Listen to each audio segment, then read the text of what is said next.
Welcome to the Flying virtual event. It's Flying Magazine's first virtual event. Craig Fuller here. I'm happy and excited to talk to Cirrus. Todd Simmons is president of customer experience. Todd, tell me a little bit about what's going on at Cirrus today. Hey, first of all, thanks and welcome, Craig. It's glad to bring you into this general aviation family that we're all so blessed to be part of. And things are vibrant at Cirrus Aircraft, to say the very least. I'm talking to you this morning from my office in Knoxville, Tennessee, which is, of course, the home of the Vision Center. And that's really all of the customer-focused interactions that we have with our entire customer, owner, and operator base, whether it's sales, marketing, service support, flight training, design, aircraft delivery. And of course, the other place I might be when I talk to you in the future is up in Duluth, Minnesota. That's home of innovation and operations, and by that, of course, we mean manufacturing, development, engineering, and supply chain, and all of those functions. All that being said, we also have operations in Grand Forks, North Dakota, where all the sub-assemblies are. We have operations in McKinney, Texas, and as you and I are going to talk about just a minute here, we're even expanding our company-owned operations in the Dallas-Fort Worth area, in the Phoenix area, in the Orlando area. So all that is to say, it is an exciting time, and we're both participating in growth in general aviation, and quite frankly, we're driving growth in general aviation. Now, you guys are one of the most innovative companies, and really think about my own experience as a pilot. I started flying at 13 years old. I got out of it in about 1999. The Cirrus was a relatively new aircraft, a new entrant to the marketplace, but had revolutionized what people thought of aviation. And recently, you guys have really expanded your product line with the Vision Jet. Vision Jet 2 has come out. Tell us a little bit about what does the future look like for Cirrus? Well, I'll tell you with this. Let me back up just a minute, and I'll tell you sort of what drives us. You know, the ethos of the company, if I can, and that ends up answering your question about what's next. And let me say right up front, we're always thinking about what's next, but we're very thoughtful and very disciplined about how we go there. You know, first and foremost, Craig, we think about increasing participation and engagement in general aviation and ultimately redefining the personal flying experience. You kind of just hinted at that in the late 90s. And by the early 2000s, we're getting going with the SR product line. And here we are today with more than 8,000 SR2Xs, as we say, SR20, 22, and 22Ts that have been delivered into the marketplace. And as we see here today, there are more than 300 Vision Jets out in the wild. So it's been quite a run in that relatively short period of time. But back to increasing participation and engagement, we have a couple things that we focus on to do that. One, of course, is growing the pilot population. There's more pilots that can access our aircraft and enjoy the capability and utility. We focus on that. We focus on that first and foremost in everything we do through the lens of safety. And then we think about how we institutionalize that in flight training.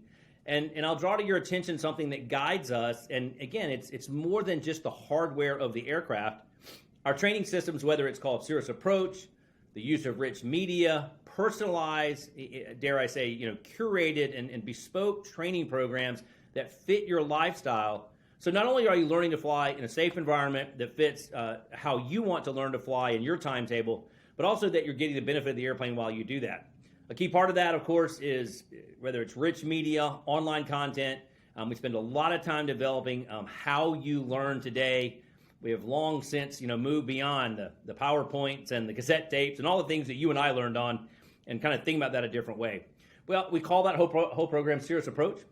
Similarly, the type rating program in the jet is curated really the same way, and that is to take nothing away from the strength of business jets, for example, as we think of them. A type rating is required. We embrace that in the Vision Jet. But again, we tailor that program to our owners and our operators, and we do that in a way recognizing that perhaps in many other, whether it's business class or mid-size and larger business jets, that the pilots up front are part of flight operations and the owner may be in the back. We have built an entire brand and a company around the owner sitting up in the front. And he or she is sitting in the front left seat, and the people sitting with him or her in that airplane are important to him or her.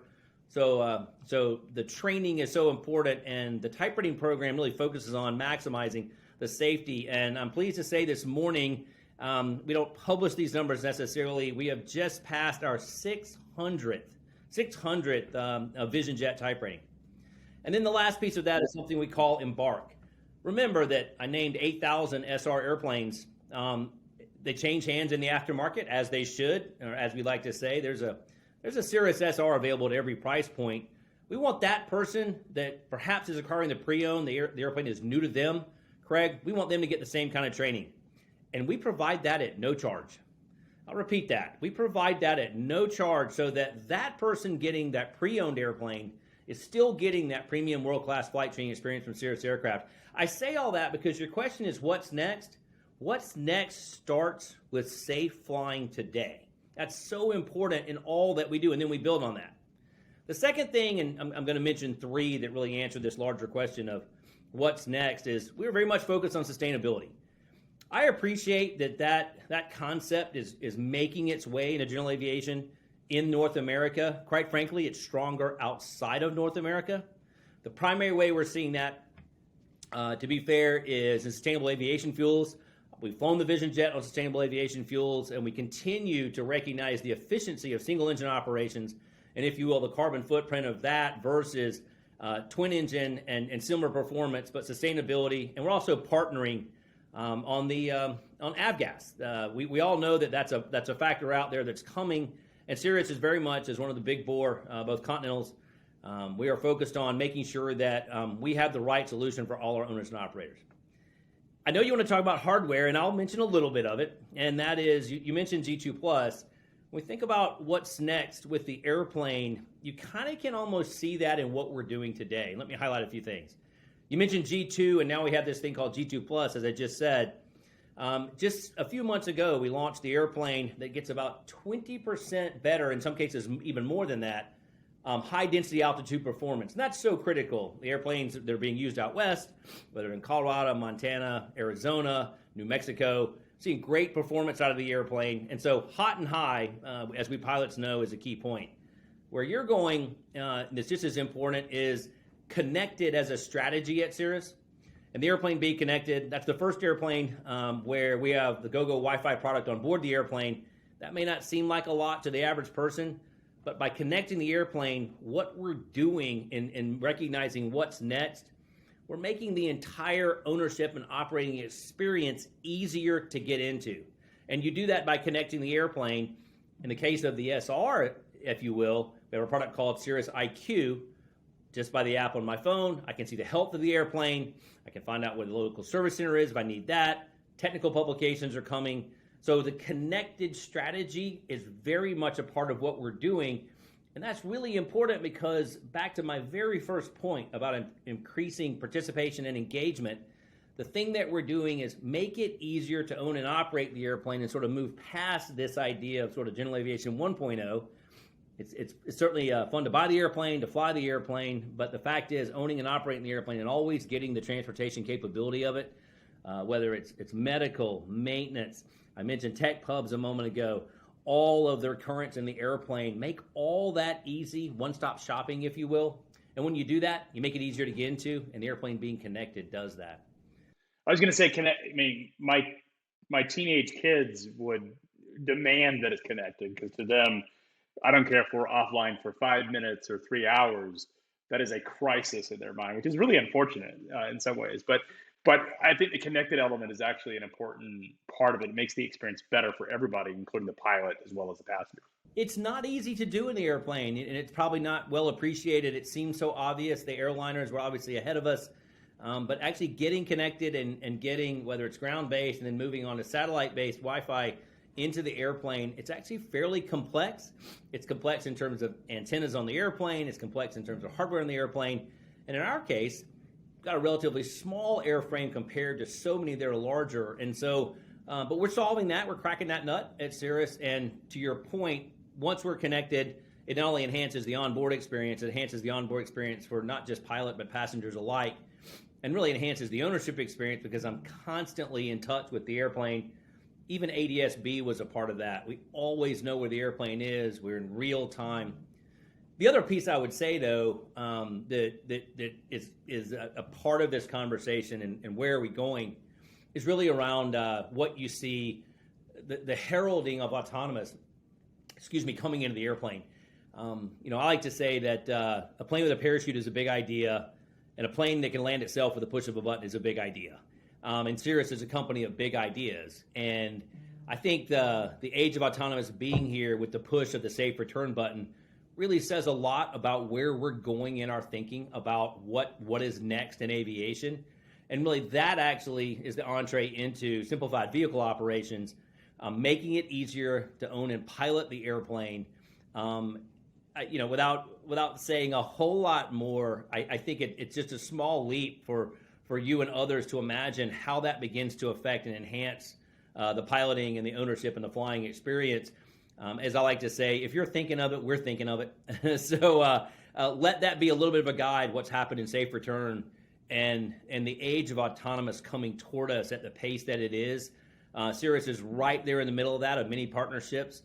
All that being said, we won't put technology on the plane for technology's sake. We'll put it on the plane and make it be integrated into the airplane when it's mature and it truly can enhance the flying and ownership experience. And we're very careful about that piece I just said about how we think about that. Yeah, I think the whole autonomous element, I come from a supply chain media business, which we cover trucking a lot. There's conversation about what happens with digital technology and autonomous technology.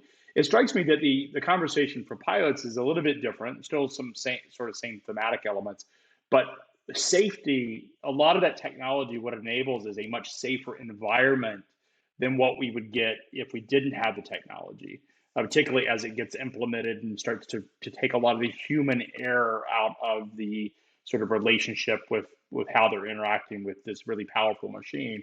I'm curious, do you think as we start to see this technology come about, will we also see the regulatory environment change? Will we see more loosening around the FAA medical requirements? There's been a lot of conversations just about the mosaic and sort of how do we get more people into the industry. You touched on it. What are your thoughts there? Well, maybe there's two pieces of that. I think almost to go back to the first one, I think the way autonomous is going to play, you just hit on something, and it was the first comment I made. Safety has been fundamental to all that we do. So you're exactly right. A lot of autonomous in its early stages or in the stages we're in now, the nascent stages, are probably going to play as passive safety systems, and that's fantastic. We already see enhanced stability and protection. We see that the airplane with smart servos on all the surfaces, I like to say, is talking back to us and giving us inputs about what's happening on board the airplane and reminding us constantly. Obviously, the parachute's a very active safety system that you can implement in the worst case scenario. Just keep taking that concept further. You're going to see more and more, I think, of those systems come in play.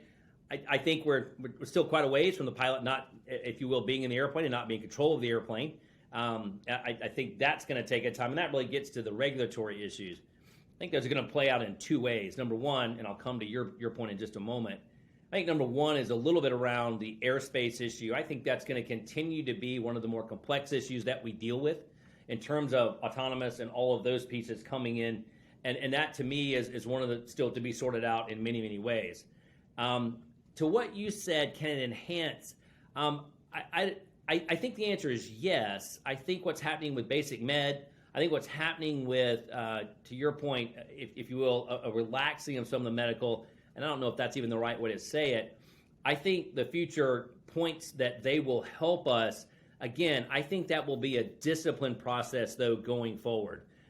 There are opportunities there, but I think they're going to continue to come a little bit slower, and we all need to sort of join behind that to maybe make them come a little bit faster. There's no doubt, though, that the first one of those, not necessarily connected to any of the systems in the airplane, though, with basic med, that has been just a boon to aviation, brought more people back in, and you've seen it in the flying hours, you've seen it in the fuel consumption, you've seen it in the activity at the airports, and quite frankly, you've seen people that had quit flying or were rusty or had just simply moved on, brought back in. That's fantastic. We need to work together to find ways to keep that momentum going. Yeah, I think the more investment around technology that enhances safety will make it so that people are much more comfortable getting back into the plane. The regulatory environment tends to be slower because that's the way it sort of regulatory environments work. But hopefully through technology, we can see some, more forward thinking and sort of response to what we have now. I absolutely think you're on the right track with technology supporting that. And I think the data is quite supportive as well, that the reality of, that medical issues are causal in incidents or accidents is so statistically low. And I do think we're on the right path with technology helping that part even more. So I share your views on that. That being said, whether we as manufacturers or type clubs or owner groups or the advocacy groups, all of us coming together and sort of having one voice, I think, is the key to that. Not necessarily looking to others or a single advocacy group to drive that issue, but for us to drive it collectively. Sustainability falls into that same arena. We collectively have to work on that as an industry. Yeah, I completely agree. I mean, carbon footprint is something that we're all going to be faced with. And whether we want to or not, it's the right thing to do, but we'll take that off the table. There's going to be consumer pressure as well as government pressure, regulatory pressure to address it. So I think our industry, if it wants to be viewed as a progressive industry or one that's sort of built for the future, it has to address the sustainability element. Are you guys working on electrics right now? So I would say that we are very much a part of all the research and development. When you say electrics, man, that there's a lot to that question. The reality is right now, at least in a very simplified way, and maybe a little bit my own view of alternative and electric. You've got urban mobility, and electric probably portends a much nearer future in how that can help us in sort of urban mobility and moving around rather short distances. And perhaps the same could be said of the training environment. Then you kind of move into this mid-range, if you will, where Sirius is quite strong today, whether that's 3, 4, 5, 600 miles. The technologies are not as close to anything sort of drop-in that's electric. Obviously, there's some hybrid propulsion. There are even some hydrogen and other technologies out there that I think are pretty interesting. But those are a little bit farther away. And finally, you get into, whether airline things and very, very long range, the world that, Falcon and Gulfstream and Bombardier live in. And we're not close in that regard. I think the sustainable aviation fuels and things like that are going to tend to be more important. So back to where does Sirius participate? We very much are aware and talking to folks, and in some cases in partnerships as we begin to understand the future of electric and understanding where it fits into what we do.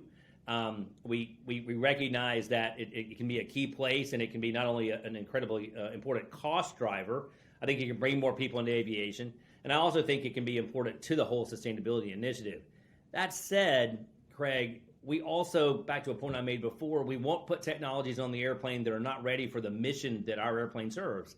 And that's one of the things that, whether it's alternative fuel, alternative engines, heavy fuel engines, electric, those technologies need to be mature enough to fit the mission and the profile and the capability of our airplane. And that's a little bit interesting in that we're not going to hurry to do that. But to answer your question, we're very much aware, and we're very much in the conversations. We've got some pretty smart engineering folks that are looking at these things, and when the time is right, we'll let some folks know. So, Todd, you mentioned something that was really interesting, is the idea that we need to get new people into this industry. And it's something that really I think a lot about, is how do we make flying cool and exciting and an open environment where people want to take it up. I think oftentimes we do it in the media, just generally we talk about sort of the mechanics of the industry, but not so much about why we enjoy flying. Talk a little bit about what Cirrus is doing around trying to remind or invite new people into the industry and give them this opportunity for this adventure and journey of what it means to be a pilot. You're hitting the nail on the head of the core of who we are, and I appreciate you asking that question. I mentioned a moment ago that Sirius is a company of big ideas, and there are really three when we boil it right down. I mentioned the first two already, and that is a plane with a parachute. Sometimes I get asked, are the passengers wearing a parachute? No, the plane is wearing a parachute, so if we need that. The second thing is, of course, not only a jet with a parachute, but a button that a passenger can push. For example, in the case of piloting capacity, that's an incredibly big idea that plane can land itself. And the third big idea is really hitting the bullseye of what you're talking about. And it's this thing we call the Cirrus Life. It's not the what of the airplane, it's the why you do it. And the Cirrus Life it just captures the how an airplane can change your life, how an airplane can enable your life. It can enable your life with your family, with your friends, with your small business, with your regional business, your franchise business, seeing the kids in college, whether it's a second home, athletic outings, entertainment outings, all of those things all that's encapsulated in this thing called the Cirrus Life. And to your point, the focus ahead is not so much about the hardware. A lot of aviation 1.0, as I call it, well, how fast, how far, how high, how much can it carry? All those things are important, but just being superlative in one or a group of those is not important. The entire experience is what's important. And that's why I mentioned a moment ago, making it easier to own and operate an airplane, including not necessarily having to be a pilot. I talked about some of the training programs.